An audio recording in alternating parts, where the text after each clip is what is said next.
Thank you so much for inviting me.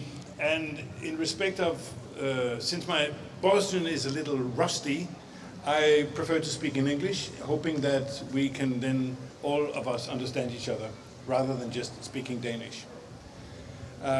Again, I wish to thank you for inviting me to commemorate the Srebrenici massacre. And I think it is ironic and tragic that in exactly these times when we are shortly before the 30th anniversary of Srebrenica, which will happen next year, in these very same times now, we see another genocide coming up in Gaza. We have something that looks at least as war crimes in Ukraine.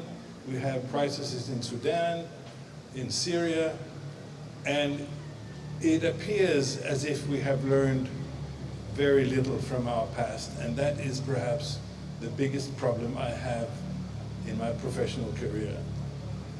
I used to serve as a judge in the ICTY, sat there for 7 years, and handled, I think, 4 trials, and convicted people to long prison sentences. When I was quoted by the organizer here for the mistake that I still regret, I might as well lift a little piece of the reality and tell you what that mistake was. I sat as a judge in the Szechuan trial, and suddenly I was informed that in one of the other trials, the trial against the Croatian general Gotovina, rumors had reached the president of the tribunal that if he were convicted again, he was convicted in the first instance and got, I think, 24 years of prison. And he then announced that if he were convicted again in the appeals chamber, he would go public with his knowledge about the American involvement in the war on Croatia's side.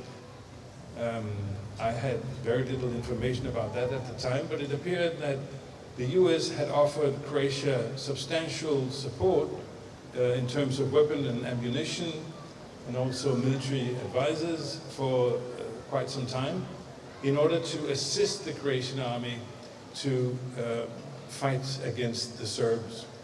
And I think the support that the US gave was so efficient that actually suddenly the luck in the war began to change. Up until that moment, it had been the Serbs who had had the upper hand, but now apparently the Croatians were catching up.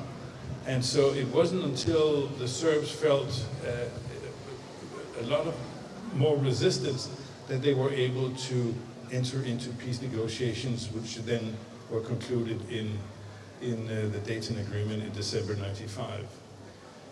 So this is also something that tells us when will, for instance, Russia be willing to enter into peace negotiations? Probably not before the changes in the war will turn out to be in favor of the Ukrainians. But this is all something that we can talk about next year. In any case, I was furious to hear that Gotovina was then acquitted in the appeals chamber, because I thought, I mean, come on, he had committed terrible crimes against the Serbs, and so he should be convicted for that. But now, suddenly, all of a sudden, he was acquitted in the appeals chamber. And 3 months later, another general, this time a Serbian general, was also acquitted in the appeals chamber, although he too had been convicted in the trial chamber. And so it began to occur to me that there's something here that doesn't fit. How can 2 generals, one Croatian and then later on one Serbian generals, suddenly be acquitted when they were convicted upon overwhelming evidence in the trial chambers? And so I wondered whether it could perhaps be that the president of the tribunal at the time, who happened to be an American citizen,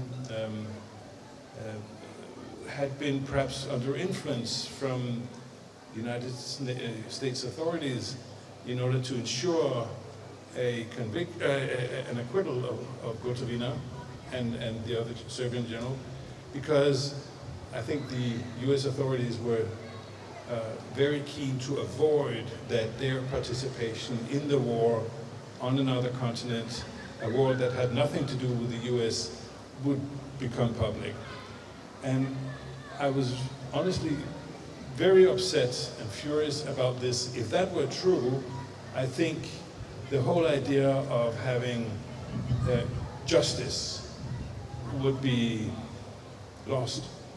If suddenly justice would step aside in favor of political considerations, I think that would be a serious blow to international criminal justice. And so in my anger, I sat down one night and wrote an email to all my friends back in Denmark where I complained about this. And for reasons that, and I don't know how it happened, but that email was then picked up by someone and leaked to the press, which eventually led to my dismissal as a judge from the social trial, and I then had to go home. So that was the mistake I made. I wish I had never written that email, but still, it was an important reminder that although we favor justice and peace, we should never forget that how easy the interest of justice can be sidetracked by political interests. That was a very hard lesson for me to learn, but I think it's important for me to pass it on to you, to ensure that when justice is being done, it is being done fully and without political interference. In any case, let me then get back to what I wanted to tell you. And the first, I had three things. First, a little bit about genocide, then a little bit about who were actually convicted of genocide by the ICTY, and finally, what about reconciliation? That is something of great concern to me too. Now, the first issue, what is genocide? And it may be, I don't know, I feel uncomfortable by having to try and explain to you guys who had been victims of genocide or had family members who were victims of genocide, and try to teach you about what genocide is. That is quite unbecoming, I must say. When I do it nevertheless, it is because I see so many misperceptions in the public debate about what genocide is, at least among my Danish fellow citizens, but also internationally. And so I think it is important that we are very clear about what genocide really is, because many people seem to think that genocide is about killing a lot of people. I'm sorry to say that this is not true.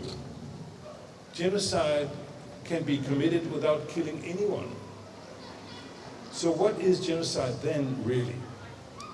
Genocide is denial of the right to exist as a group on this planet.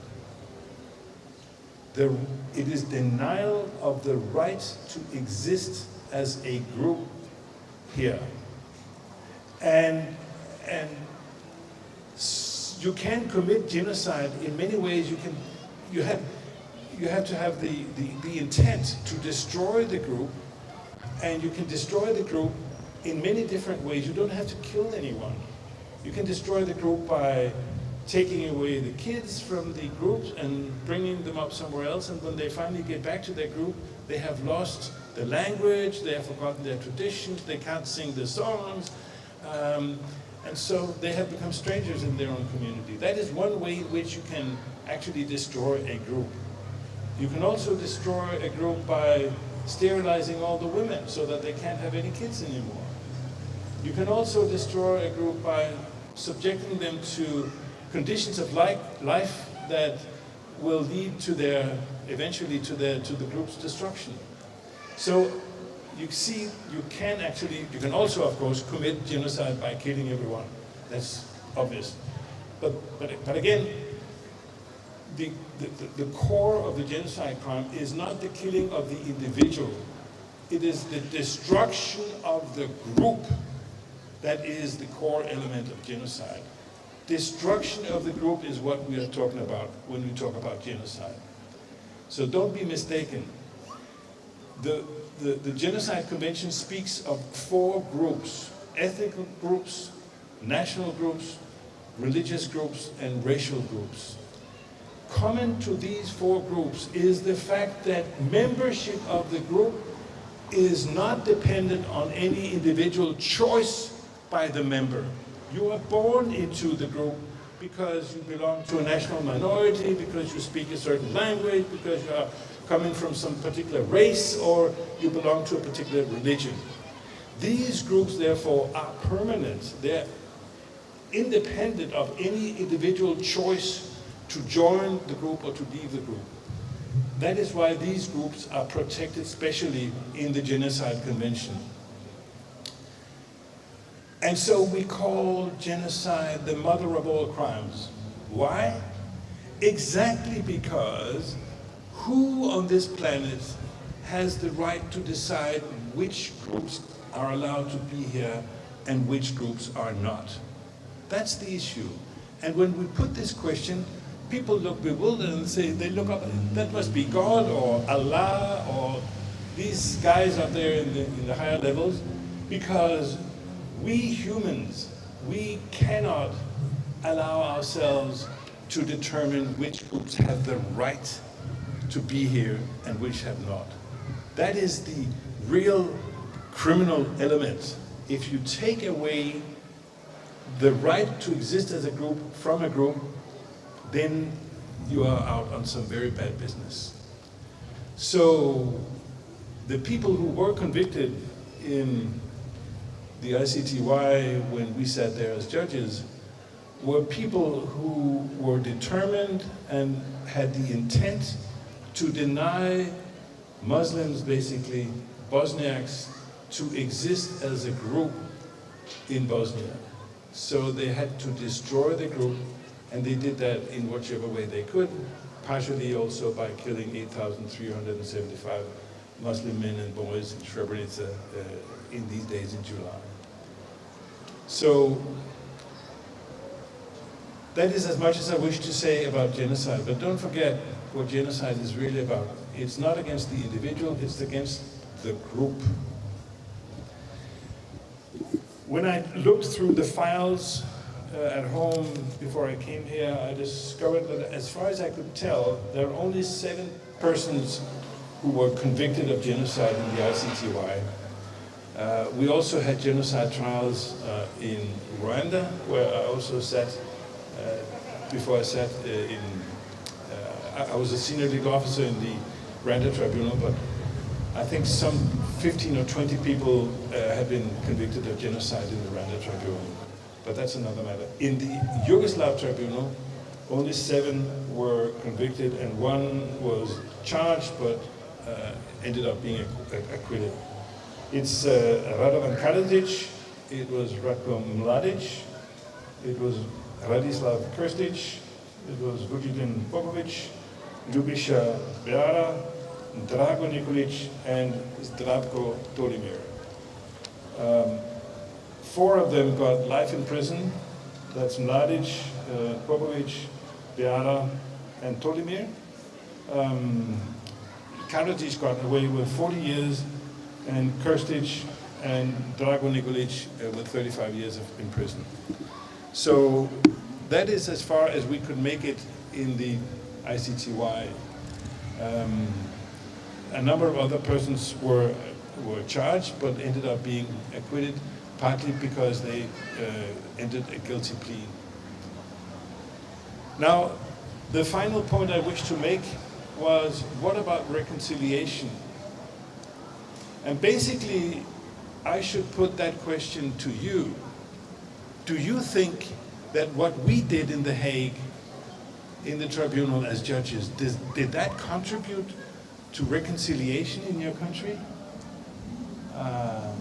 Did the survivors of genocide and the survivors of the victims, did they feel comfortable about what we did?